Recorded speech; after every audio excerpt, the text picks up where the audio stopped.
Hello, everyone. Welcome back, and thank you for joining the Power of Purposeful Networking with the incredible Peter Akwaboah. Before we get started, we do need to go over some general housekeeping. If you have any questions throughout the session, please do share them in the chat box to your right under Q&A, and Peter will provide practical answers at the end.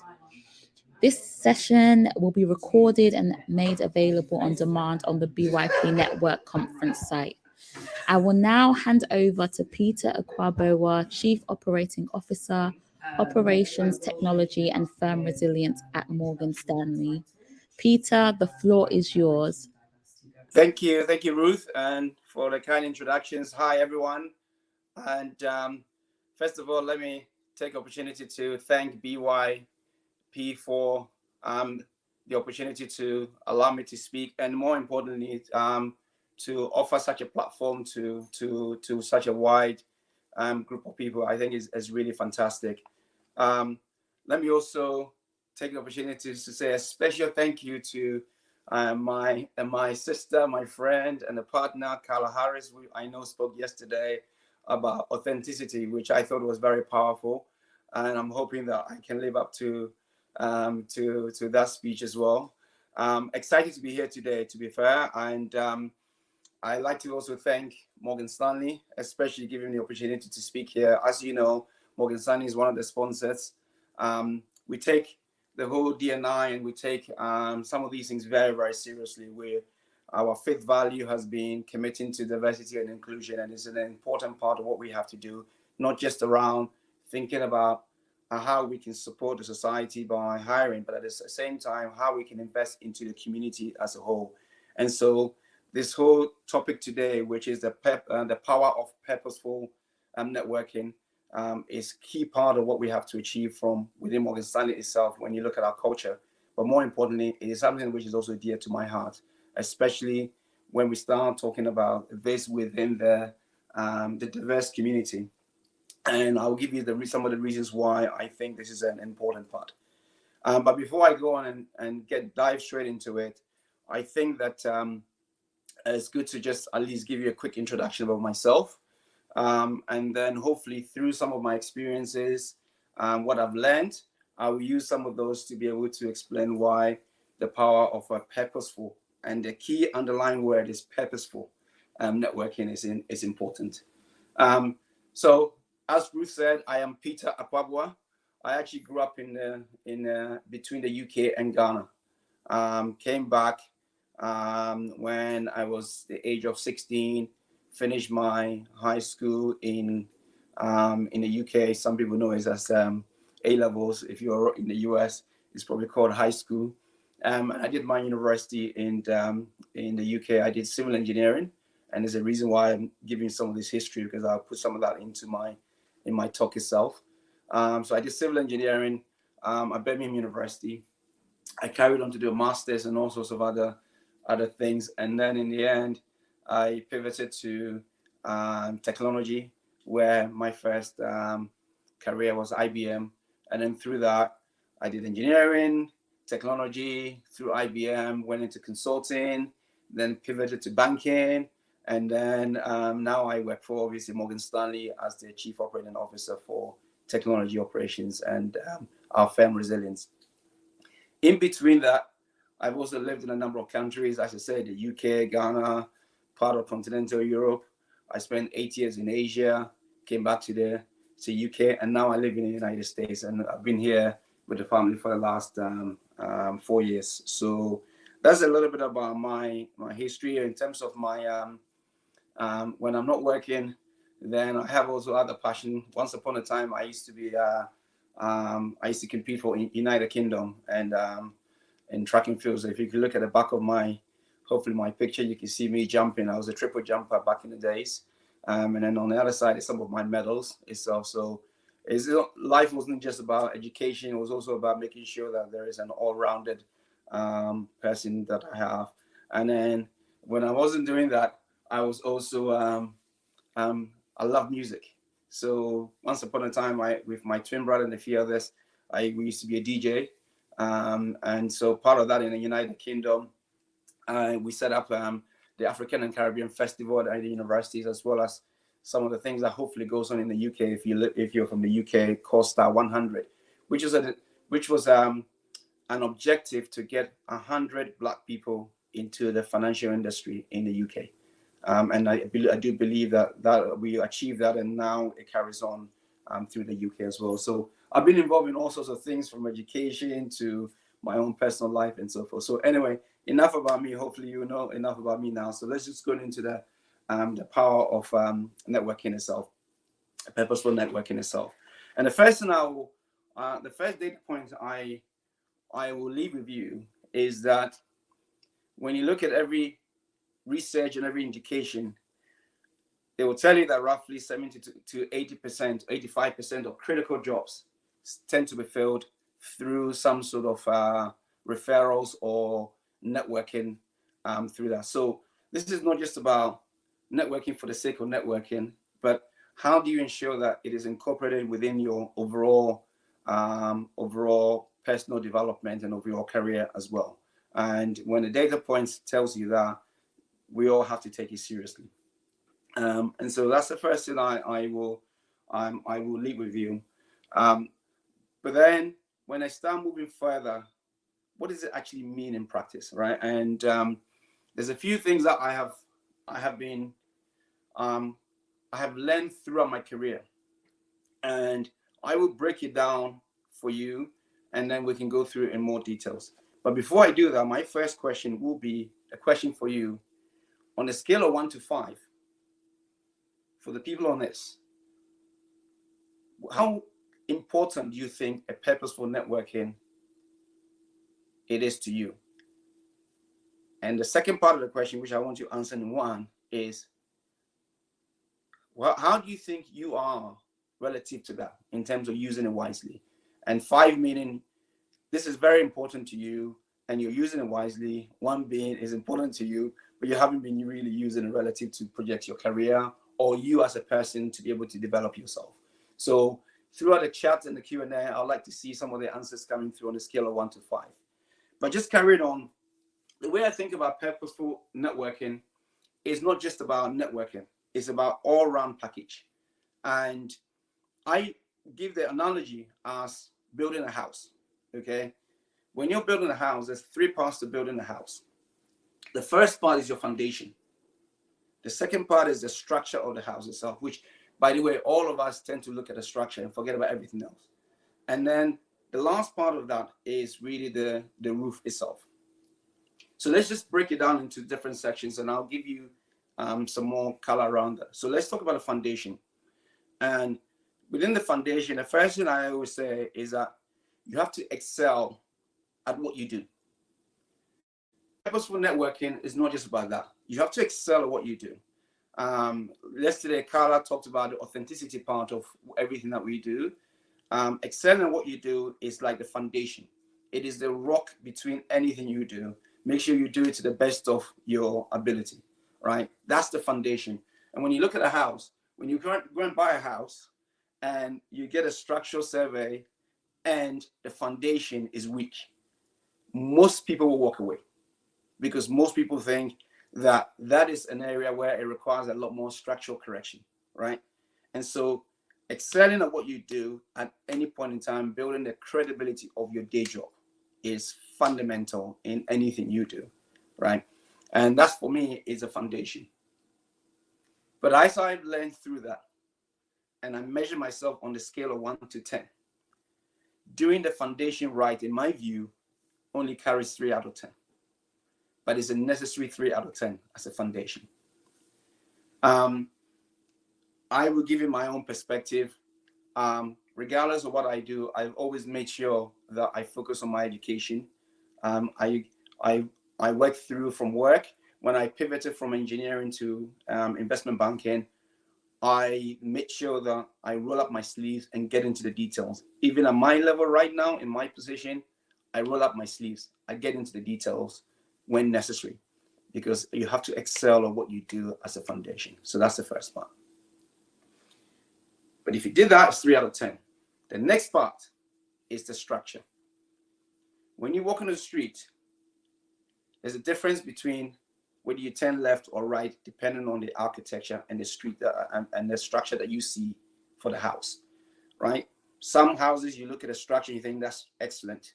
Some you look at it and go, wow, that doesn't look great. So the structure is absolutely important. And the way I relate the structure is the approach.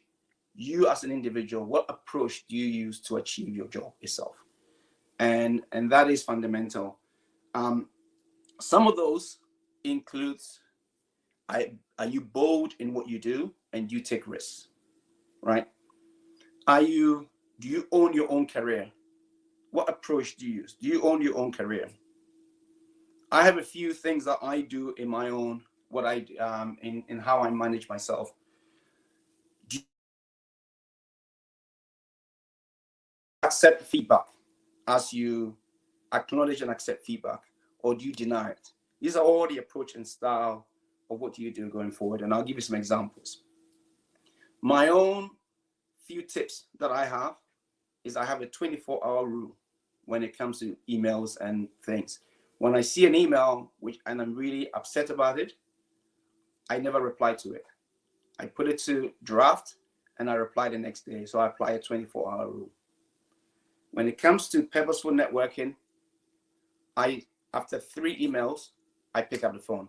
I never reply to emails more than 3 times.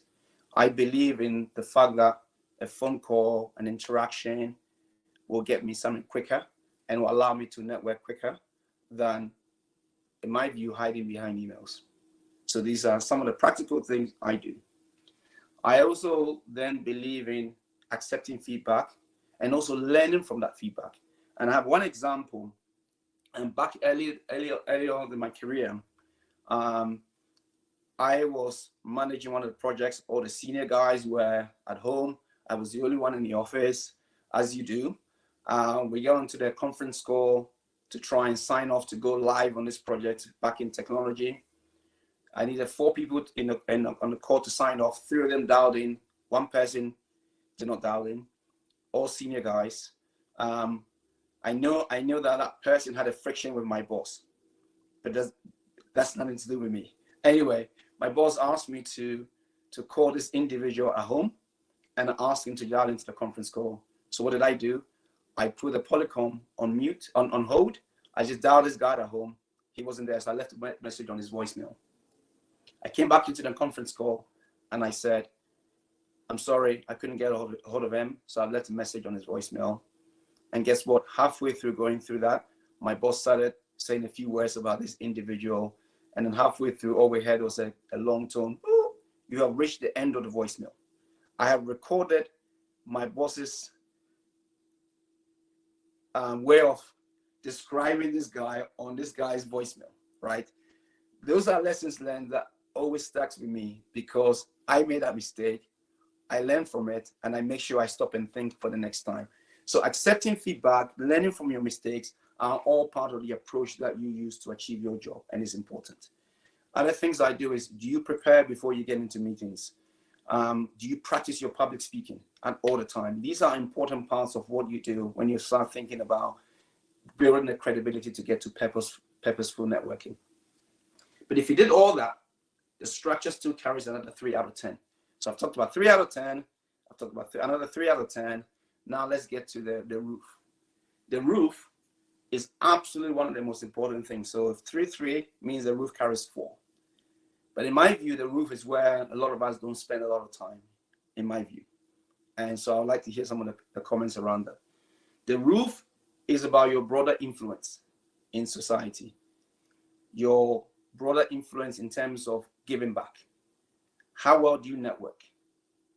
How well do you take the opportunity to nurture networks? And when I think about networks, I think about it almost like the plant or some of the flowers or the plants in your house itself. If you don't nurture it, if you don't water it, it's going to die. So how well do you spend time nurturing some of these things?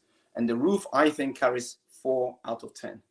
And, you know, as some of the things that I do from a practical point of view, and I heard a lady yesterday talking about being an introvert and not being able to do some of these things, which I thought was quite important. But there's a big difference between being an introvert and being confident in your own approach and so forth. I, in my position, being in the United States and being in Morgan Stanley, this is a new environment to me. So there's a few things I do. I spend a lot of time studying people, organizations, building one-on-one relationships and trust. And I've done that all the way through. So I'll give you one example. When the biggest pivot in my life was pivoting from technology to banking, investment banking. I had no experience, and if you have no experience, is one of the hardest things to be able to pivot. It's getting better and better and easier these days. So at the time I was working for IBM, and IBM had a contract with Deutsche Bank and JP Morgan and so forth, and I wanted to get into the investment banking side. So every principal consultant I spoke to try and get to their projects, the first thing they looked at is says you have no experience, nothing, and that was not going to get me anywhere. So I decided that the only thing I can do is spend time building relationships with some of these principal consultants. So I spent time doing the research, meeting some of them, taking out for lunch. Yes, I paid for it as a junior person. I still pay for some of the lunches. But I spent time working with them, and in the end, I connected with one person who I will mention his name. It's called Alan Greenwood. He was at IBM at the time. Had lunch with him, a few other lunches. We connected. We built a relationship and a bond. We didn't even talk about work. And at some point, we had a conversation about my career, where I'm heading. And then I came up with the idea that, look, I have no experience, but I know I'm capable of doing a job. Here are some of the transferable skills I have. If you allowed me to work on a project for at least a few weeks, I can prove myself, and hopefully the client will start charging for my services, which is what I did. And he allowed me to come on the project, hopefully for 1 month, and they can see enough 1 month. Within 3 weeks, the client was satisfied with what I did, what I can bring to the table. They started charging. This is how I moved from technology to banking. So it can be done, but you have to own your career, and you have to believe that these things are as an important part of what is coming through.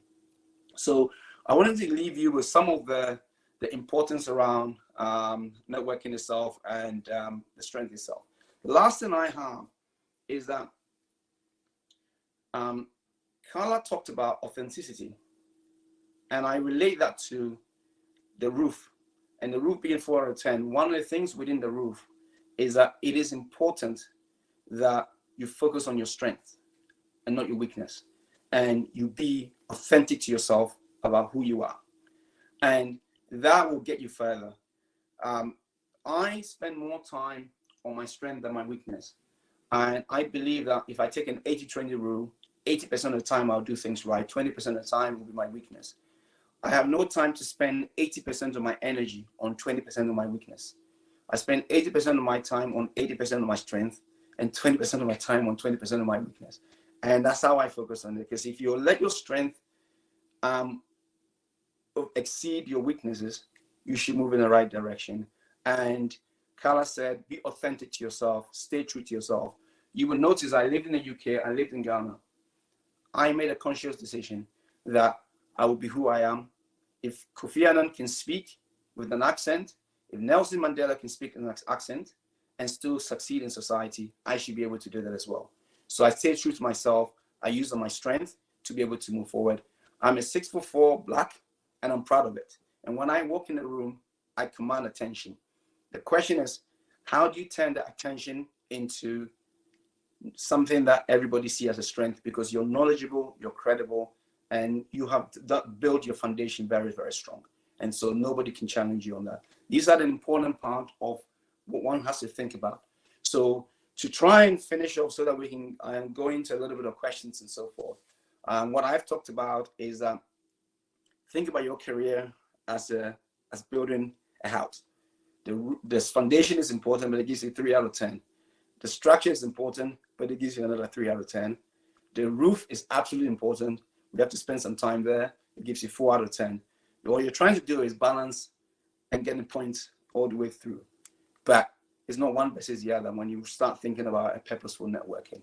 So with that, I'm going to try and leave it there, and I'm going to see whether we've got any questions that has come through that I can answer as well. So one question which has come up is, can you give an example of a script you use to break the ice with a key stakeholder? Very good question. So look, I think that the first thing I do is always do a research. I always say, prepare before you get into meetings. Generally speaking, my view is that most people I will engage with, they're willing to talk to you because you have something different that they're willing to talk to you. But the way I approach things is I do research about the individual. I talk to some of their friends. I talk to some of the people around them to just find out who that individual is. And I try and put some hooks in there. Some people like sports.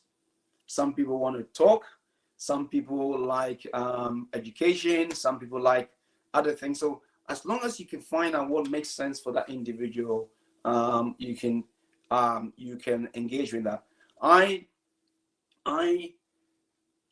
also very careful around the fact that I don't want to waste people's time. So there have been times where I've gone into meetings, I've connected, but it's a 5-minute chat. That is fine. The question is that did I get anything out of it? Absolutely yes. Did the person get something out of it? In 5 minutes, people get something out of it. I also play a little bit of an 80-20 rule. 80% of the people I engage will engage with me. 20% may say, this is not my cup of tea. I'm okay with that. This is not about trying to achieve 100% in every relationship that I nurture. I want to be purposeful and meaningful around the relationships I nurture. And I'm sure people also get something out of it. But my script is really around preparing and understanding that individual, understanding that individual's culture, that individual's background, and hopefully we can connect at that side. I treat everybody as an individual. I don't have anything around titles. I remove titles from the way I engage with people. I see it as you have brains, I have brains, we can engage. No titles. I never think about people with titles. How long did you build a relationship with the principal? Thanks. I wonder how long I shall wait before asking for help. This is Jane. Look, this individual, I would say I started talking to that individual for about 4 months before we engaged into that conversation. But to be fair, the number of months doesn't really matter for me. It could have been 1 week, it could have been 2 weeks. It's about, did I do my homework and understand who that individual is? Did I have a plan in my mind around what I wanted to achieve, which I did? Did I have some sort of a script around how I wanted to approach it? Did I talk to other people to understand what this individual like, right? And so that connection took 3 months. It could have taken 1 month, depending on who that individual is. But the formula for me was still the same. I had to prepare. I had to understand that individual. I had to understand the projects that individual was working on. And I had to have a view around the plan and what I can bring to the table in terms of my transferable skills.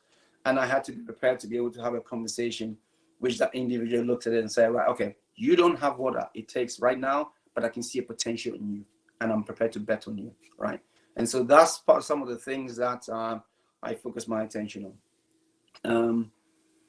There's another question here from Kwejo.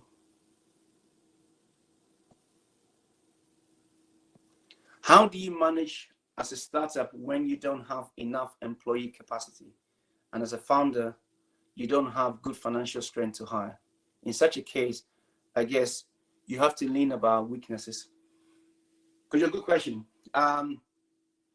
Look, we all face the same issue, Kwejo. This is a challenge. Don't get me wrong, okay? But Kwejo, the reason why you are in a stage where you believe yourself as a founder is that you have found something that you believe in it. And when you believe in it, other people will believe in it as well. And I'll give you one example. Recently, someone was in your position as well, came to me about trying to do a project and trying to do a startup, has no financial means, capacity to employ people and the rest. But this individual found me on LinkedIn, and we connected on LinkedIn, has done research about me, wanted to spend 10, 15 minutes with myself. And I said, sure, I'll pick up the phone 10, 15 minutes. By the way, I was on my Peloton, and I said, I'll pick up 10 to 15 minutes. We connected 10 to 15 minutes. This individual had an idea around what they're trying to achieve. And whilst I was on the Peloton, I managed to connect this individual. We did a three-way call with another friend who I knew was very interested in this area, and they connected. And this person has now built a business, and my friend is now on the advisory team. So some of these things can be done, but I come back to the fact that the first thing we think about is we think we have a weakness, but I always think that actually the glass is half full, and when you think about it, you can achieve some of these things forward, and it can happen. Don't get me wrong, it's hard. So it's not like it's an easy thing. It is hard, but you have to keep persisting, and you will get there, especially if you believe in your dreams. Someone says, please agree to be my mentor. You can find me on LinkedIn, or you can ping me and we can talk. Do you consider connections with, sorry, the question is just on, give me a second. One here from Lucia. Do you think cold blind connections on places like LinkedIn are really effective? Yes, I do. Yeah, I do. I just gave you one example on LinkedIn. I get a lot of LinkedIn requests. The real question is, which ones would I look at and which ones do I not? And honestly, I don't have any formula around which one I look at and which one I don't look at. I look at all my LinkedIn every day, and I respond to some of those. And it's really a matter of sometimes, depending on where I am, I will pick it up and then I'll run with it, right? And so if I'm on a flight, for example, and I'm on LinkedIn, I have more time, and then I would do that. So there's no formula that I have, and I don't have any differentiation around one versus the other. It's all around where I am in my most of the time. My LinkedIn response will be when I'm in the gym, I'm on a flight or doing something like that. Then absolutely I will respond to that. So absolutely, I do think some of this code LinkedIn absolutely do work, and you should never give up. Because I play a statistics game, I never give up, right? I know that we're probably running out of time, so let me just take one more. Give me a second. What would you advise on identifying key stakeholders starting a new job and nurturing these relationships if they are very senior, especially virtually? Brilliant question. In this day and age, when we're all virtual and remote, I think this is the best time to engage people. Why? Back in the days, most senior guys would be in a room somewhere and having meetings, right? Right now, majority of senior guys will either be at their desk on Zoom or will be at home, still at their desk on Zoom or something. So this is the best time, in my view, to engage, even though everyone thinks it's the hardest part to engage, because right now, I feel like if I do analysis between pre-pandemic and now, I'm spending more time responding to people and taking 5-10 minutes calls here and there, more than I've ever done in my life. And I'm engaging more globally, because even when I'm in a meeting right now like this, I still have my Skype, I still have my Symphony, I have everything, all my communication chats up and running, and I'm able to chat with people very, very quickly. So I do think that this is the best time to engage, and let's not lose the opportunity, and let's not waste that crisis, because I think a lot of senior guys will be very approachable right now. The second thing is that we now have a sense of belonging in the virtual. There are times where in the past, there was no sense of belonging because people cannot bring their whole self to work. Right now, on Zooms and the rest, I see kids running around, and the amount of tolerance in this environment is fantastic. I had a town hall for about 1,000 people. There was this, one of my employees' daughter kept interrupting the town hall, and I stopped the town hall and I said to this lady, just bring her in. She was 6 years of age. She stood there. We interacted for 1 minute, and she was very happy, and the town hall continued. Some of these things would never have happened in the past. So the interaction around our families, our homes, and bringing it back to work, I think has moved on so much that there's a lot more appreciation from senior management. So I would say take the opportunity to do that. So with that, I'd like to say thank you very much for giving me the opportunity to be part of this. As I said, Morgan Stanley is always proud in sponsoring these things. This means a lot to us from committing to diversity and inclusion. And I'm hoping that you've picked up something out of it. If not at all, four things I'll leave with you: be bold, be yourself, excel at your career, and remember, you own it, you can do it. Go for it. Thank you so much.